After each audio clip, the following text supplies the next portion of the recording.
Hello friends, स्वागत है आप सभी का मेरी क्लास में।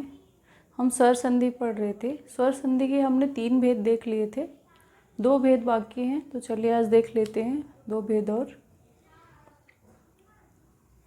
स्वर संधि का जो चौथा भेद है वो है यण संधि, यण स्वर संधि। स्वर नहीं लिखा मैंने, यण स्वर संधि होता है। इसकी परिभाषा क्या होती है? तो यदि ई के बाद भिन्न स्वर आए, भिन्न मतलब अलग स्वर आए, यदि ई के बाद भिन्न स्वर आए तो या, ऊ के बाद भिन्न स्वर आए तो वा, तथा री के बाद यदि भिन्न स्वर आए तो रा हो जाता है। इसी को हम क्या कहते हैं? यण संधि कहते हैं। तो ये तो इसकी परिभाषा हो गई। अब हम इसको समझ लेते हैं, हमको रटना नहीं है, समझना है। ई के बाद यदि भिन्न स्वर, अन्य स्वर या भिन्न स्वर वही है, मतलब कि ई के बाद यदि भिन्न स्वर मतलब कि ई के अलावा कोई भी स्वर आए, यदि ई ही आ जाएगा वो तो फिर दीर्घ हो जाएगा। तो ई के अलावा यहाँ पे अन्य कोई भी स्वर आए तो क्या विकार लेगा? या लेगा। ठीक है। ऊ के बाद यदि कोई अन्य स्वर आए तो क्या विकार आएगा? वा का विकार लेगा। यदि री के बाद अगर कोई अन्य स्वर आए तो किसका विकार लेगा? रा का विकार लेगा। ठीक है।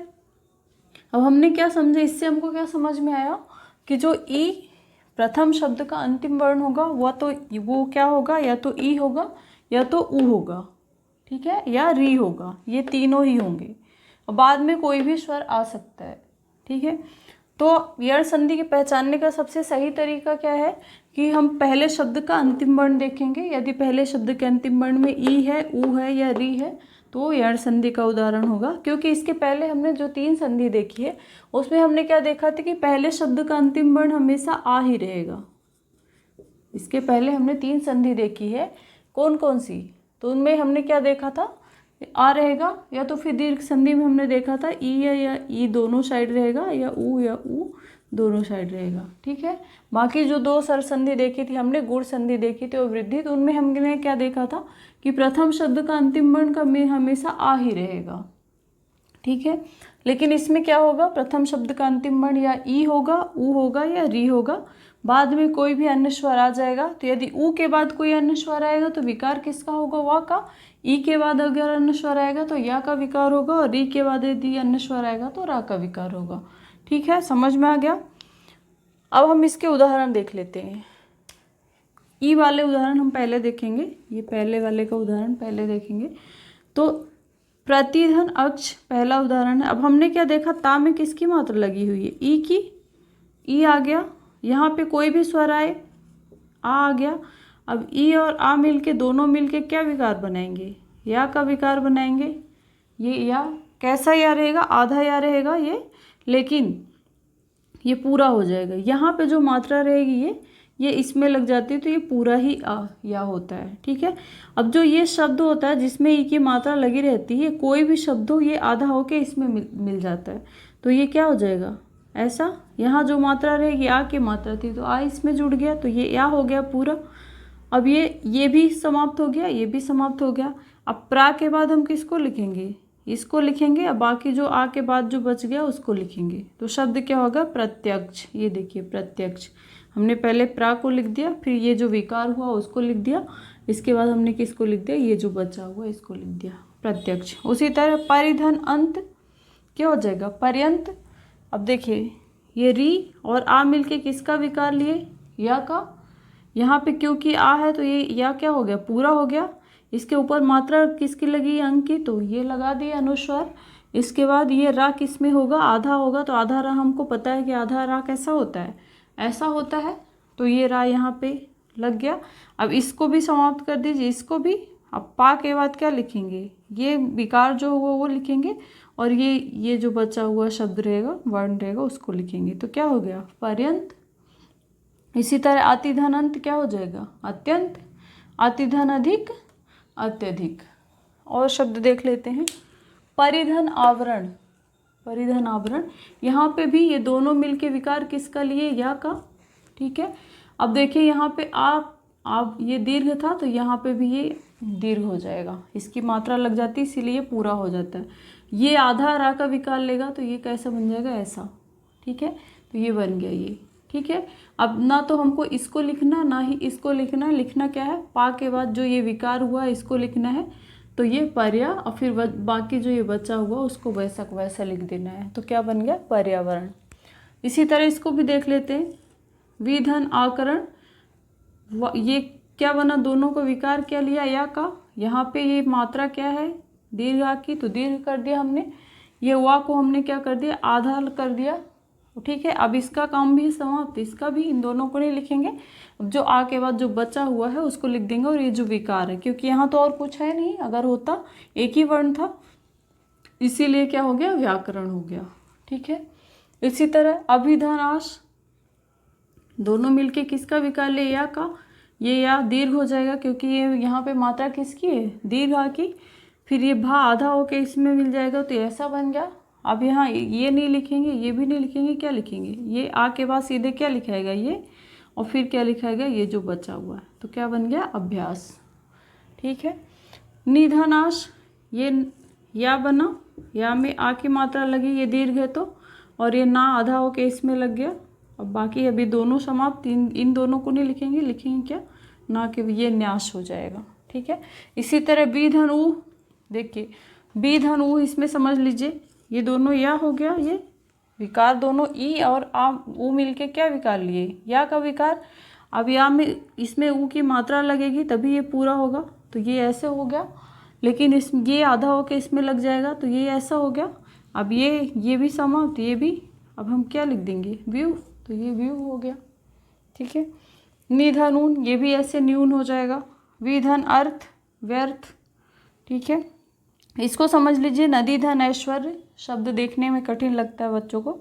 नदी धन ऐश्वर्य क्या बना? ये दोनों मिलके किसका विकार लिए? या का। कैसा या?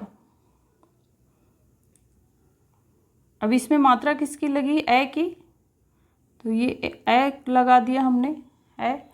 लेकिन ये दा जो रहेगा ये आधा होके किसमें लगेगा? या में। तो हमने बोला था कि दा जब आ के, ये दा जब या के साथ संयुक्त होता है तो कैसा बनता है? जैसे हमने उद्यान देखा था, तो ये दा के साथ संयुक्त हुआ, तो इसीलिए ऐसा बना है। और ये मात्रा तो इसमें आएगी ही, तो यहाँ पे दा आधा लगा हुआ है, तो ये ऐसे बन गया। नदैश्वर्य शब्द क्या बना? नदैश्वर्य। अब ये भी, इनकी मात्रा, ये विकार तो हो गया। इसके बाद ना के बाद हम सीधे इसको लिखेंगे और फिर ये जो बचा हुआ उसको लिख देंगे। तो नदी धनैश्वर्य, नदैश्वर्य। ठीक है, दा यहाँ पे आधा है और या पूरा है। या में किसकी मात्रा लगी है? ए की मात्रा लगी हुई है। यहाँ पे भी देख लेते हैं। ऊपर धनुक्त, यहाँ पे ई है, ई। भिन्न स्वर क्या आया? ऊ आया। और ये दोनों विकार किसका लिए? या का। या मात्रा किसकी लगेगी? ऊ की, क्योंकि यहाँ ऊ है। ये अब इसको नहीं लिखेंगे, ये रा आधा होके लग गया, तो रा आधा ऊपर लगेगा ऐसे। ठीक है, अब ये भी, अभी ऊपर ही के बाद क्या लिखेंगे? इसको लिखेंगे। इसके बाद ये जो बचा हुआ उक्त, इसको लिखेंगे। तो उपरयुक्त, उपरोक्त जो शब्द लिखते हो वो कोई शब्द नहीं होता, उपरयुक्त होता है। ठीक है, और उदाहरण देख लेते हैं।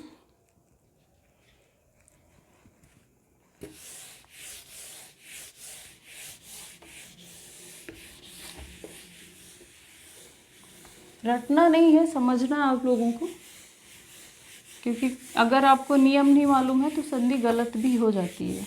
ज़रूरी नहीं कि आपने आधा या देख के क्या लगा दिया, यण संधि लगा दिया। आपको शब्द को तोड़ के देखना पड़ेगा कि ई आ रहा है कि ऊ आ रहा है शब्द के अंतिम वर्ण में, प्रथम शब्द के अंतिम वर्ण में। ठीक है, और शब्द देख लेते हैं। शब्द है परिधन अटन, क्या हो जाएगा? पर्यटन। ठीक है, शब्द तो कई सारे होंगे, नियम आप समझ लीजिए नियम। अब हम इसके देख लेते हैं शब्द ऊ के, है ना। ऊ के बाद यदि भिन्न स्वर आएगा तो क्या बनेगा? वा, और वा का विकार लेगा, तो इसके शब्द देख लेते हैं हम। ठीक है, जैसे हमने एक शब्द देखा सु, ये दूसरे शब्द हमने दूसरे वाले के देख रहे हैं, ऊ के। ऊ के बाद यदि भिन्न स्वर आए तो विकार किसका लेगा? वा का लेगा। तो सु धन अक्ष, ऐसा बनेगा। अब ये दोनों मिलके आ में, स्वा में किसकी मात्रा लगी? ऊ की, तो ऊ आ गया। अब बाद में कोई भी स्वर आए, विकार किसका लेगा? वा का। अब ये क्योंकि यहाँ पे आ है तो ये पूरा वा हो गया। अब ये जो सा रहेगा ये आधा होके इसमें लगेगा तो क्या बन जाएगा स्व। बाकी इसको लिख दीजिए, शब्द क्या बनेगा स्वच्छ। ठीक है, और शब्द देख लेते हैं। सुधन आगत,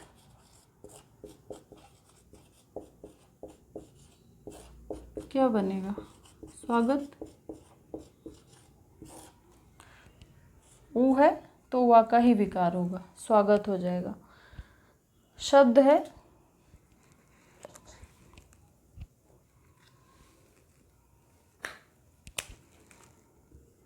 गुरु, गुरु में छोटा रा की मात्रा लगती है, गुरु धन आदेश। ठीक है, ये दोनों मिलके क्या बने हुआ। अब ये रा किस में लगेगा, यहाँ पे ये दीर्घ आ है तो ये ऐसे हो जाएगा। ठीक है, ये रा किस में ऊपर आधे आधे में आएगा। अब ये गा के बाद ये गु के बाद क्या बनेगा ये, बाकी जो बचा हुआ इसको लिख दीजिए तो शब्द क्या हो जाएगा गुर्वादेश। ठीक है, शब्द है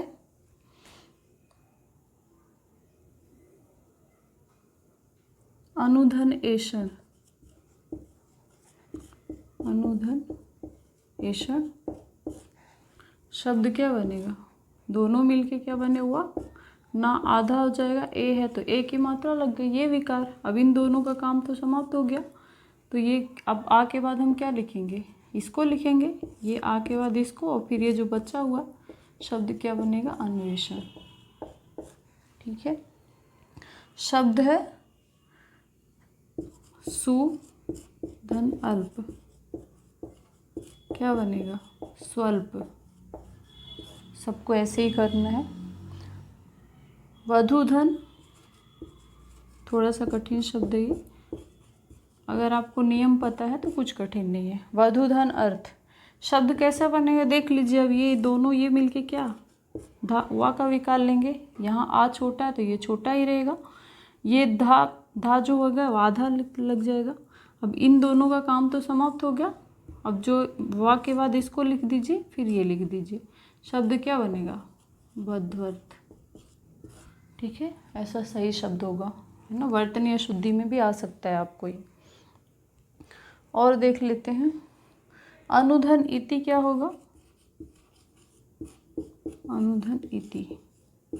ठीक है, ये दोनों मिलके क्या बन गए हुआ ना, इसमें आधा लग गया। अब ये देखिए इसमें क्या है ई की मात्रा है तो ये ई यहाँ पे लगेगी, तो ये ऐसा बन जाएगा। ठीक है, अब इसके आ के बाद ये लिखाएगा, फिर ये ती लिखाएगी, तो शब्द कैसा बनेगा अन्वीति। ठीक है, अब दूसरा उदाहरण देख लेते हैं, री वाले शब्द कुछ देख लेते हैं।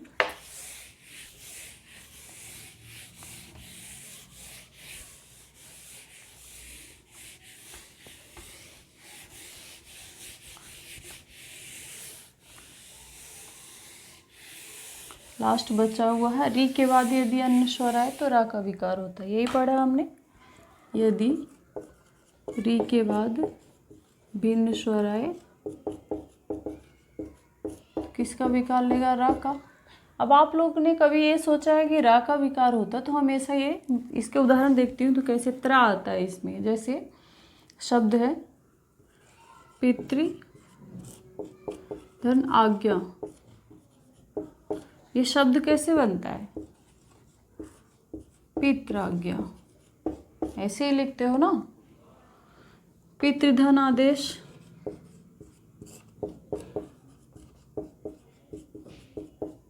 शब्द क्या बनेगा पित्रादेश। मातृधन इच्छा,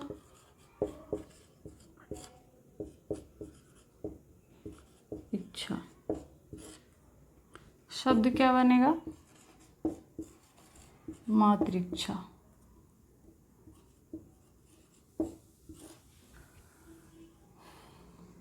पितृधन अनुमति, मातृधन आदेश भी देख लेते हैं। मातृधन आदेश क्या हो जाएगा मात्रादेश। अब आपको एक चीज़ कन्फ्यूजन होता होगा कि हमने तो देखा कि जो री के बाद भिन्न स्वर आए तो रा का विकार होता है, लेकिन यहाँ पे बन क्या रहा, त्रा आ रहा। क्यों बन रहा है ये त्रा, आपने कभी सोचा? देखिए क्या होता है, जैसे हमने देखा यहाँ पे क्या है, री की मात्रा लगी, अब ये दोनों मिलके विकार किसका लेते हैं, रा का विकार लेते हैं। ठीक है, कैसा रहा, आधा रा, लेकिन ये स्वर जो रहता है वो क्या करता, पूरा कर देता है, तो ये रा ऐसा हो जाएगा। ठीक है, रा का विकार लिए। अब हमने क्या देखा था कि इसमें जो ये जिसमें री की मात्रा लगी हुई है वो शब्द क्या, ता जो होगा वो आधा होके इसमें मिलेगा, तब ता ऐसा तो मिलता नहीं है रा में। ठीक है, तो हमने क्या वर्णमाला में क्या पढ़ा था कि ता यदि रा से संयुक्त होता है तो ये क्या बनता है, त्रा बनता है। ठीक है, तो इसीलिए यहाँ पे क्या आ रहा है, ये त्रा आ रहा है। ठीक है, विकार हम ये रा का ही लेता है, ये रा इस स्वर की वजह से पूरा हो जाता है तो ये रा हो गया, और ये ता क्योंकि इसमें आधा लगता है तो इसीलिए ये ऐसा रा न बन के ये क्या बनता है, ता और रा मिलके क्या बन जाते हैं, ऐसा त्रा। ठीक है, तो ये इसके कुछ उदाहरण हो गए।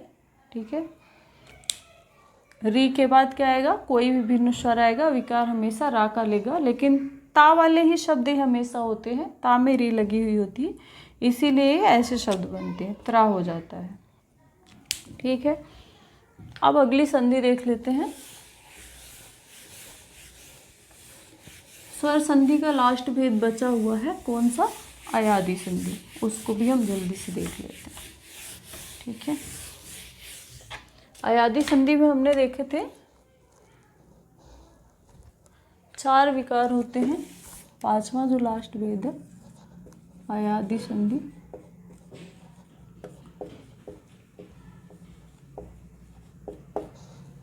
इसमें क्या होता है,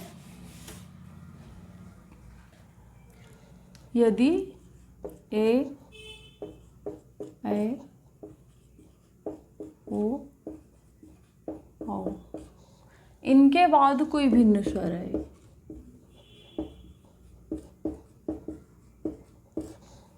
पहले शब्द का अंतिम वर्ण क्या होगा, ये चारों ही होंगे, या तो ये ए होगा, या तो ए होगा, या तो ओ होगा, ओ होगा। विकार किसका लेगा, अगर ए रहेगा तो किसका विकार लेगा, ए का। अगर ए रहेगा तो ए का विकार लेगा, अगर यहीं पे ए आ गया तो ये इसका ये दीर्घ हो जाएगा, आय हो जाएगा। ठीक है, यहाँ ओ रहेगा तो औ का विकार लेगा, अगर यही बड़ा आ गया तो ये क्या हो जाएगा, आओ हो जाएगा। ठीक है, तो ये इसका नियम होता है। अगर आपको परिभाषा लिखने के लिए आ जाए तो क्या लिखोगे कि यदि ए ओ औ के बाद भिन्न स्वर आए तो क्रमशः ए का ए का आय, ओ का औ और औ का आओ हो जाता है, इसे हम क्या कहते हैं, अयादि संधि कहते हैं। यही परिभाषा होगी, इसको देख के हम परिभाषा बना सकते हैं, रटना नहीं हमको। ठीक है, अब इसके उदाहरण देख लेते हैं, पहले ए वाले देख लेते हैं। ठीक है, तो ए के बाद क्या है, पहला नियम, ए के बाद भिन्न स्वर आए, विकार किसका लेगा, ए का हो। ठीक है, शब्द हमने देखते हैं, ने धन अन, यहाँ पे क्या आ गया, ए आ गया, और यहाँ क्या कोई अन्य स्वर आ गया, ए के अलावा कोई भिन्न स्वर आ गया, तो ये क्या हो जाएगा, विकार किसका लेगा, ए का। तो ये शब्द क्या बनेगा, शब्द देख लेते हैं क्या बनेगा, नयन। निधन अन क्या बनेगा, नयन बनेगा। अब आप कहेंगे कि ए कहाँ आया इसमें, इसको हमने वर्ण विच्छेद करना देखा था, अगर इसको तोड़ेंगे तो ए आता है। ठीक है, ना के बाद क्या आया, आ, फिर क्या आएगा, या, और फिर आ, और फिर ना। तो हमको इतनी दूर तक नहीं जाना है, हमको बस ये ए देखना है, ये ए।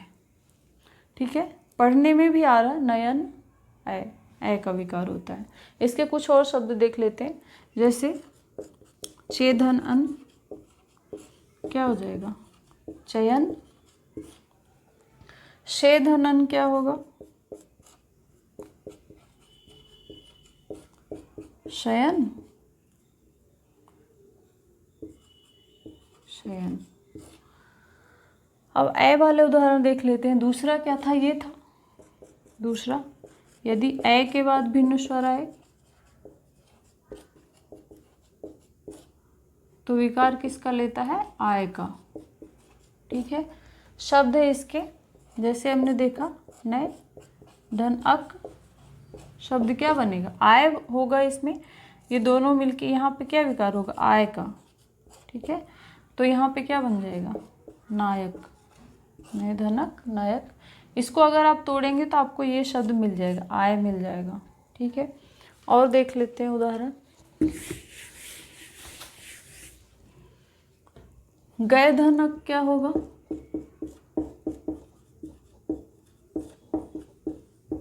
गायक। और शब्द है गए धन अन, गायन। अगर यहाँ पे दो है, मात्राएं दो है, मतलब बड़ा आ रहा है, तो यहाँ भी दीर्घ आएगा। ठीक है, एक शब्द है विनय धन अक, पूछा जाता है एग्जाम में, क्या आएगा? विनायक। ठीक है, विनय धन अक। अगर कभी जरूरी नहीं कि यहाँ पे अक ही आएगा, अगर मान लीजिए ई की मात्रा आ गई, क्योंकि हमने यहाँ पे क्या बात देखा है, भिन्न स्वर आना चाहिए, तो भिन्न स्वर में सिर्फ आ ही नहीं आएगा, कोई भी स्वर आ सकता। अगर यहाँ पे ई आ गया ऐसे, तो ये क्या हो जाएगा? नायिका। आय में ई आएगा, जो ये आय का विकार हो रहा है, इसमें ई की मात्रा लग जाएगी, आई हो जाएगा। तो नए धनिका नायिका। गए धनिका क्या हो जाएगा? गायिका। तो ऐसे शब्द भी बन जाएंगे। तो इसमें कंफ्यूज नहीं होना है कि हमने आय पढ़ा था, जो यहाँ पे मात्रा रहेगी वो वहाँ पे लगेगी। यहाँ पर तो लगेगी ना मात्रा, गायिका। ठीक है, तो आय में ई की क्योंकि यहाँ पे ई है तो यहाँ मात्रा लग गई इसमें। ठीक है, अब अगला कौन सा था? ओ वाले हम देख लेते हैं। ओ के बाद भिन्न स्वर आए तो क्या होता है? औ होता है, औ का विकार होता है, ऐसे औ। इसके उदाहरण देख लेते हैं। शब्द है पोधन अन, क्या हो जाएगा? पवन। पवन को आप तोड़ेंगे तो आपको औ मिल जाएगा। ठीक है, वर्ण विच्छेद हमने सीख लिया है, आप इसको तोड़ के देखिएगा। पौधनन पवन हो जाएगा, और भोधन अन क्या होगा? भवन। भवन होगा। ठीक है, और शब्द देख लेते हैं। शब्द है होधन अन, क्या बनेगा? हवन। ठीक है, और शब्द है, एक शब्द है ये पोधन इत्र, क्या होगा? तो पवित्र होगा। हमने क्या वो देखा था कि अगर यहाँ पे जो मात्रा रहेगी वो औ में लगेगी, तो इसमें लग जाएगी तो क्या हो जाएगा? पवित्र हो जाएगा। अगला औ वाला शब्द देख लेते हैं। औ के बाद चौथी जो कंडीशन थी, औ के बाद भिन्न स्वर आए तो क्या आएगा? आओ। अब इसको यहीं पे हम समझ लेते हैं। जैसे हमने पौधनन पढ़ा था तो क्या पढ़ा था? पवन पढ़ा था, लेकिन यहाँ पे अगर हम पौधनन कर देते हैं तो क्या हो जाएगा? पावन हो जाएगा, ये बड़ा हो जाएगा। ठीक है, क्योंकि यहाँ पे भी ये बड़ा था, पौधनन पावन। ठीक है, पौधन अक क्या होगा? पावक। ठीक है, भौधन उक क्या होगा? अब हर जरूरी नहीं कि यहाँ पे आ ही आए। ठीक है, जो आएगा उसकी मात्रा लगेगी यहाँ पे, तो क्या हो जाएगा? भावुक। ठीक है, धौधनक क्या होगा? धावक। तो आगे समझ में, यदि ये सभी वर्ण आए, प्रथम शब्द का अंतिम वर्ण ये सभी हों और फिर भिन्न स्वर आए, तो ऐसा विकार होता है। ये आपको रटना नहीं है, समझना है। तो हमने स्वर संधि के सारे ही भेद देख लिए, स्वर संधि के हमने सारे भेद देख लिए।